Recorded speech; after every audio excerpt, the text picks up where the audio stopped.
네, 지난 한 주간도 주님의 은혜 안에서 평안하셨습니까? 우리의 삶과 우리 교회에 주님 주시는 은혜와 평강으로 항상 기쁨이 넘치기를 소망합니다. 웃긴 이야기 하나 소개해 드리겠습니다.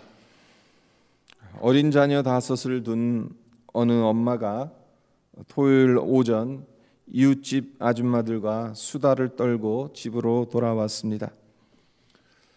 오랜만에 스트레스 풀고 기분 좋게 현관문을 열고 들어오는데 5 아이들 모두가 엄마가 왔는지도 모른 채 무언가에 집중하고 있었습니다. 도대체 아이들이 무엇에 그토록 정신을 팔렸는지 알아보려는 엄마는 살금살금 아이들에게로 다가갑니다. 그리고는 그 현장을 목격하였는데 도저히 믿겨지지 않는 광경이 눈앞에 펼쳐져 있었습니다. 아이들이 동그랗게 원을 만들어 놓은 후 그 안에 5마리의 새끼 스컹크들을 모아두고 쓰다마주고 있었던 겁니다. 이것을 본 엄마는 기겁을 했겠죠. 집안에서 스컹크가 방귀라도 끼면 아이들에게 큰일 나겠다 싶어서 소리를 지릅니다. 얘들아, 얼른 도망가. 그러자 아이들이 어떻게 했을까요? 아이들은 영문도 모른 채 각자 새끼 스컹크를 1마리씩 품고 뛰었다고 합니다.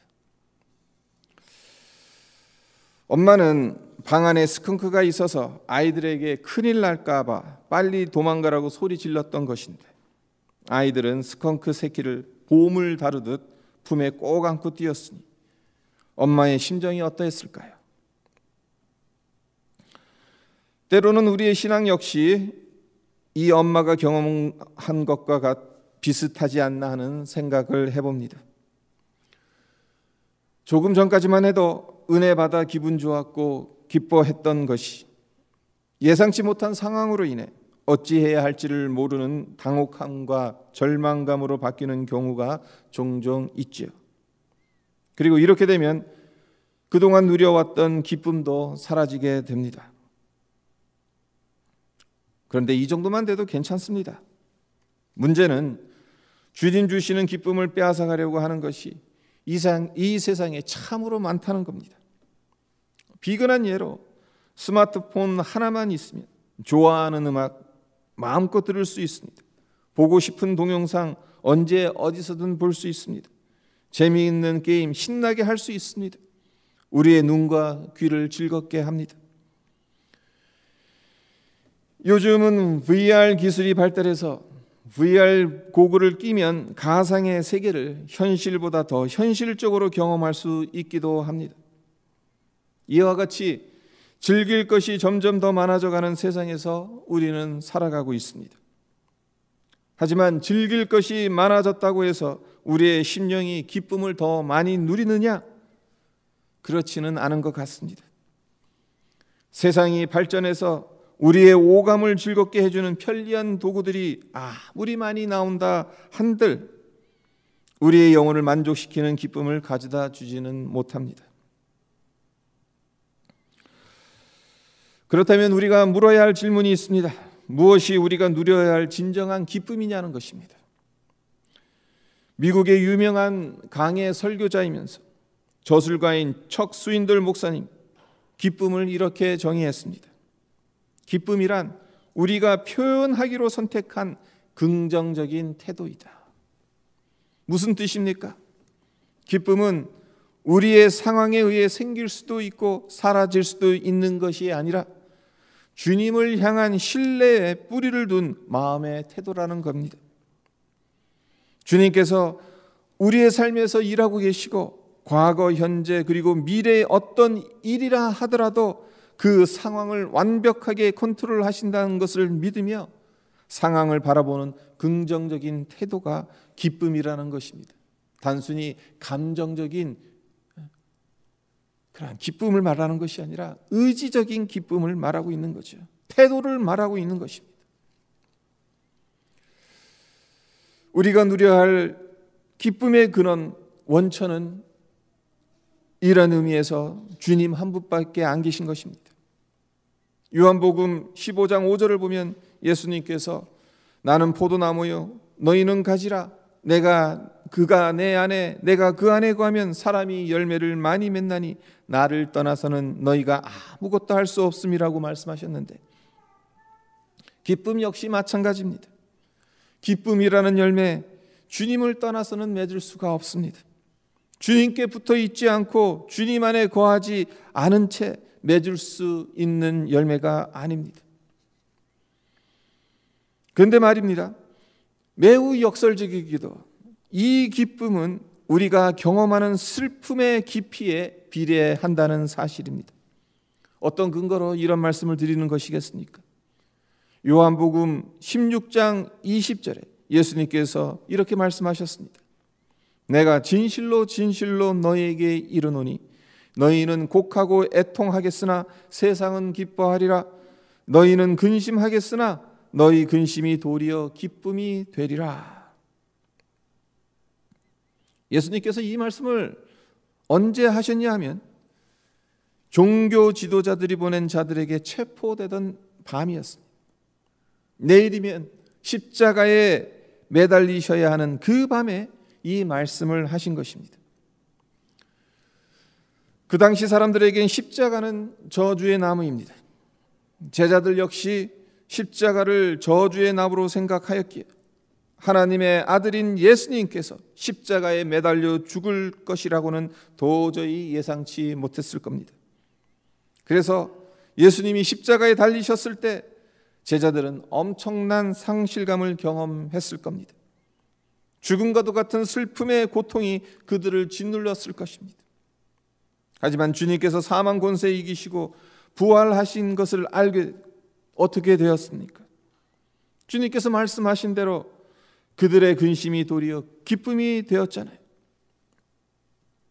우리 역시 참으로 고통스러운 상황에 부딪힐 때가 있습니다.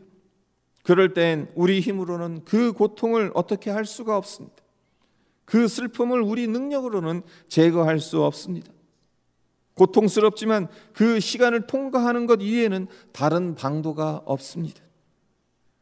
하지만 그 고통과 슬픔이 주님을 위한 것이라면 그 고통과 슬픔에 비례해서 주님으로 인해 누리게 될 천국의 기쁨은 말로 다할 수 없이 클 겁니다.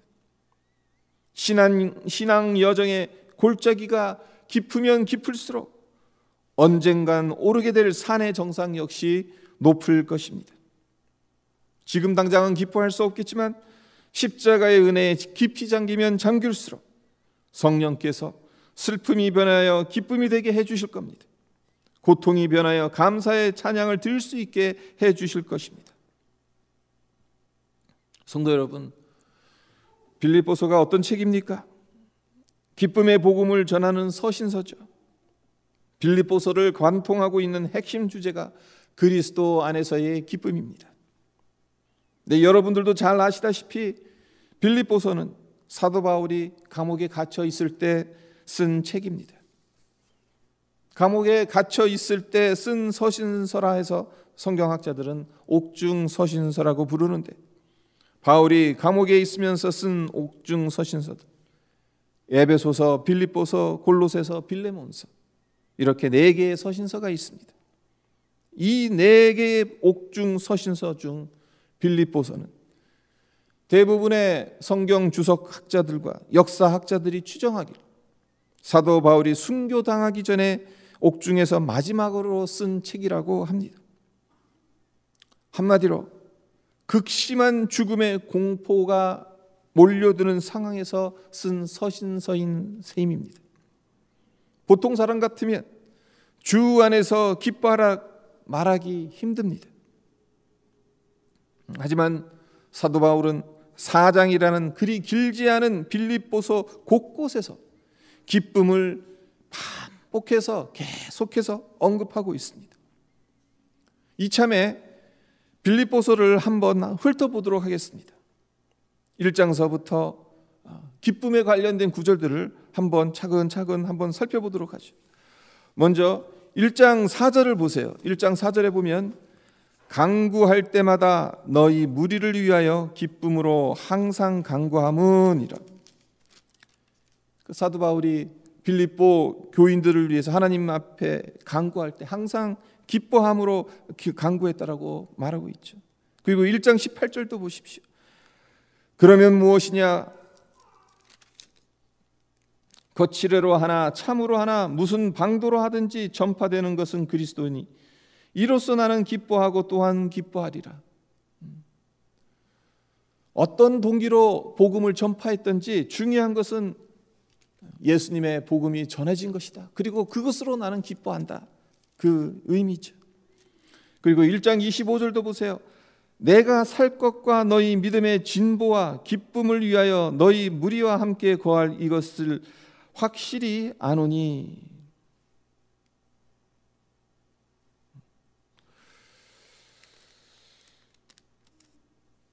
내가 살 것 그리고 너희의 진보 기쁨을 위해서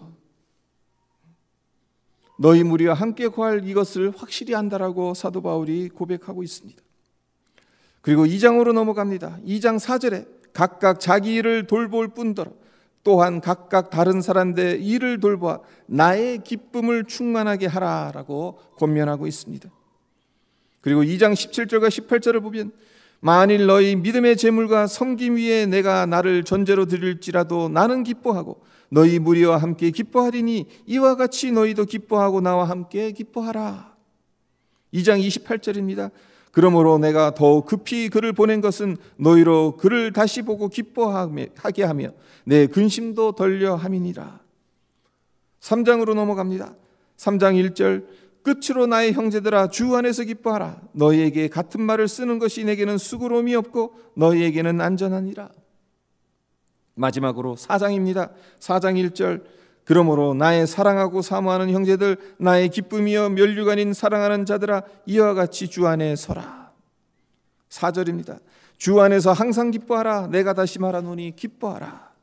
4장 10절 내가 주 안에서 크게 기뻐함은 너희가 나를 생각하던 것이 이제 다시 싹이 남이니 너희가 또한 이를 위하여 생각은 하였으나 기회가 없었느니라. 4장 18절입니다. 내게는 모든 것이 있고 또 풍부한지라 에바브로디도 편에 너희가 준 것을 받음으로 내가 풍족하니 이는 받으실 만한 향기로운 제물이요 하나님을 기쁘시게 한 것이라. 성도 여러분 어떻습니까? 숨이 차죠. 네, 우리가 숨이 찰 정도로 빌립보서는 기쁨으로 가득 찬 책입니다. 옥중에서 쓴 것이라고는 믿겨지지 않는 기쁨의 창가라고 불러도 손색이 없는 서신서입니다. 그렇다면 바울이 죽음을 앞두고도 기쁨을 누릴 수 있었던 비결이 무엇이겠습니까? 그 비결은 1장 21절에 있습니다. 이는 내게 사는 것이 그리스도니 죽는 것도 유익함이라. 삶의 중심이 그리스도인 것을 고백하고 있는 것입니다.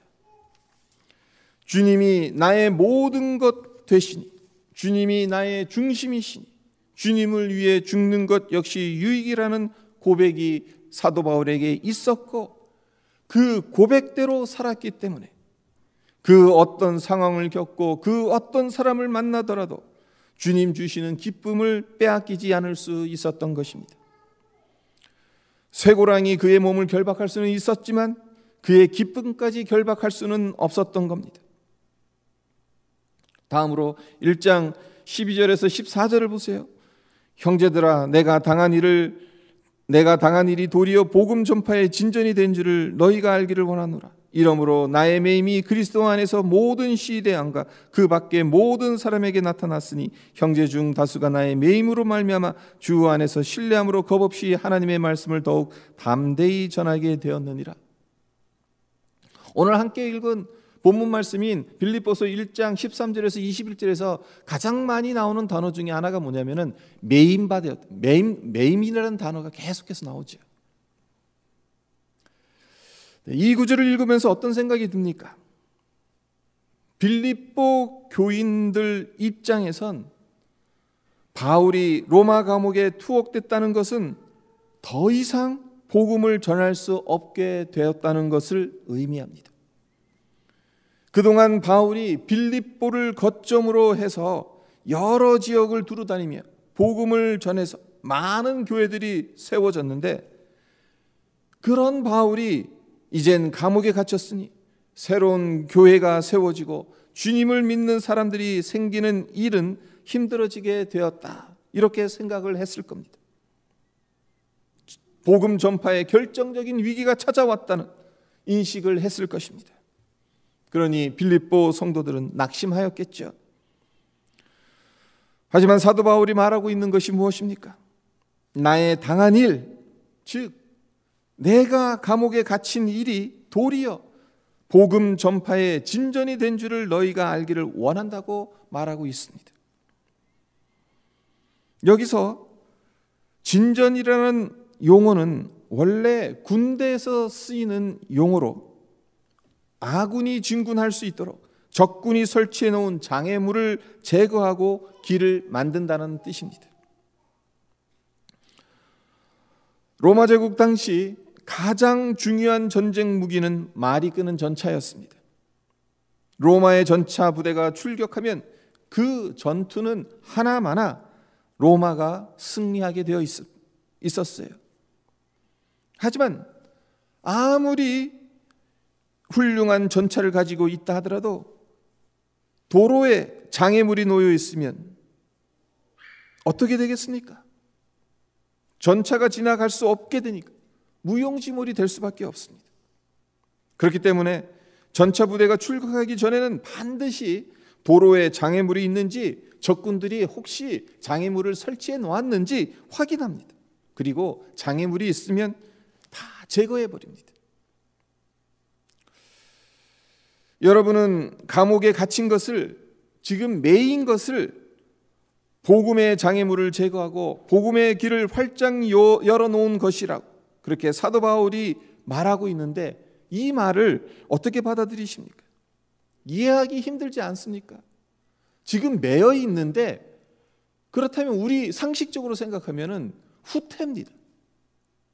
이제 더 이상 그동안 사도 바울이 힘들게 쌓아 올렸던 이 복음 전파의 사역들이 막혀버리는 거예요. 진전이 아닙니다. 하지만 바울이 감옥에 갇히게 됨으로 인해 어떤 일들이 일어나는지 보십시오. 1장 13절을 다시 보시면 이렇게 말하죠. 이러므로 나의 매임이 그리스도 안에서 모든 시대 안과 그 밖의 모든 사람에게 나타났다. 여기서 주목해야 할 단어가 시대라는 단어인데,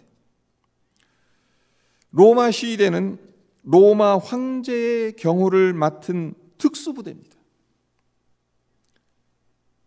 그러니까 로마 황제의 경호를 맡은 부대이니까 뭐 아무나 들어갈 수 있겠습니까? 출신 성분이 좋아야 하고 로마 제국에 충성하는 사람으로 인정되어야만 들어갈 수 있는 곳입니다. 이런 이유로 시대의 군인들은 엘리트 의식이 참으로 강했고 엄청난 특권을 누렸습니다. 그런 시대가 관리하는 감옥에 사도 바울이 갇힌 겁니다. 일반 감옥에 갇힐 수도 있었는데 시대 감옥에 투옥된 것입니다. 그리고 4명의 군인이 바울을 감시 관리를 했어요. 하루에 6시간씩 4번 교대를 했기 때문에 수치상으로 바울은 하루에 16명의 시대 군인들을 만날 수 있었던 겁니다. 네, 바울이 그를 감시하는 시대원들에게 무엇을 했겠습니까? 당연히 복음을 전했겠죠. 6시간 동안 시대 군인들은 바울에게 집중해야 되는 거예요. 그러니까 바울에게는 얼마나 좋은 기회입니까? 6시간이라는 시간 동안을 계속 예수의 복음을 전할 수 있게 되니까. 그러니까 분명히 시대 군인들 중에 예수님을 영접한 자들이 나왔을 것이고, 이들이 가족과 동료들 그리고 지인들에게 복음을 전했을 겁니다. 이에 대한 증거가 4장 22절에 나옵니다. 빌립보서 4장 22절을 보세요. 모든 성도들이 너희에게 문안하되 특히 가이사의 집 사람들 중 몇이니라. 이 부분은 빌립보서를 마무리하면서 끝 인사를 하고 있는 부분인데, 가이사의 집 사람들 누구겠습니까? 로마 황제 가이사의 집안 사람들, 즉 로마 제국의 최고위층에 속한 자들입니다. 이런 자들이 예수를 믿어 성도가 되었어요. 그래서 사도 바울이 성도들에게, 빌립보 성도들에게 가이사의 집 사람들 중 몇 사람들에게 문안하라고 그렇게 권면하고 있는 거죠. 누가 이들에게 복음을 전했냐는 거예요. 여러 경로가 있었겠죠. 하지만 아무래도 시대 군인들이 엘리트였다고 말씀드렸어요. 특권층입니다. 그래서 이런 자들과 접촉하기가 유리합니다. 이런 점 때문에 바울은 시대 감옥에 매인 것을 복음의 후퇴가 아닌 진전이라고 말하고 있는 것입니다. 바울의 매임 당함이 복음의 진전을 이루게 되는 또 다른 경로가 15절로 17절까지에 나와 있습니다. 15절로부터 17절을 보십시오. 어떤 이들은 투기와 분쟁으로, 어떤 이들은 착한 뜻으로 그리스도를 전파하나니, 이들은 내가 복음을 변증하기 위하여 세우심을 받은 줄 알고 사랑으로 하나, 그들은 나의 매임에 괴로움을 더하게 할 줄로 생각하여 순수하지 못하게 다툼으로 그리스도를 전파하느니라. 바울이 로마에 들어오고 로마 감옥에 갇힘으로 인해서 로마 교회 안에서 두 가지 사람들이 나타났어요. 한쪽은 시기하는 사람들이, 질투하는 사람들이. 원래 이 로마 교회는 바울이 세운 교회가 아닙니다. 바울이 오기 전에 이미 다른 복음 전도자들에 의해서 로마의 교회가 세워졌습니다. 그런데 바울이 지금 로마에 들어온 이후로는 영적 주도권이 바울에게 넘어간 상태. 아무래도 그렇겠죠. 근데 이것 때문에 로마 교회 지도자들이 바울을 시기합니다. 그래서 바울이 로마 감옥에 갇혀 있는 동안 열심히 전도해서 그들의 세력을 바울을 따르는 세력보다 더 크게 하려고 했던 겁니다. 그 결과 복음 전파가 바울 혼자 했을 때보다 훨씬 더 활발하게 일어나게 된 것입니다. 그리고 로마 교회 안에는 바울을 아꼈던 사람들이 있었죠. 그래서 이들은 이들대로 바울이 시대 감옥에서도 복음을 전한다는 소식을 듣고는 도전을 받습니다. 그래서 용기를 내서 복음을 전하게 됩니다. 결국 동기가 어떻게 됐든, 그것이 시기와 질투에서 나왔든 아니면 선한 마음에서 나왔든, 그 동기의 여부에 상관없이 그리스도의 복음이 로마를 뒤덮게 되었다. 그래서 사도 바울이 고백하는 것이 18절에서 그러잖아요. 그러면 무엇이냐? 거칠어로 하나 참으로 하나 무슨 방도로 하든지 전파되는 것은 그리스도니 이로써 나는 기뻐하고 또한 기뻐.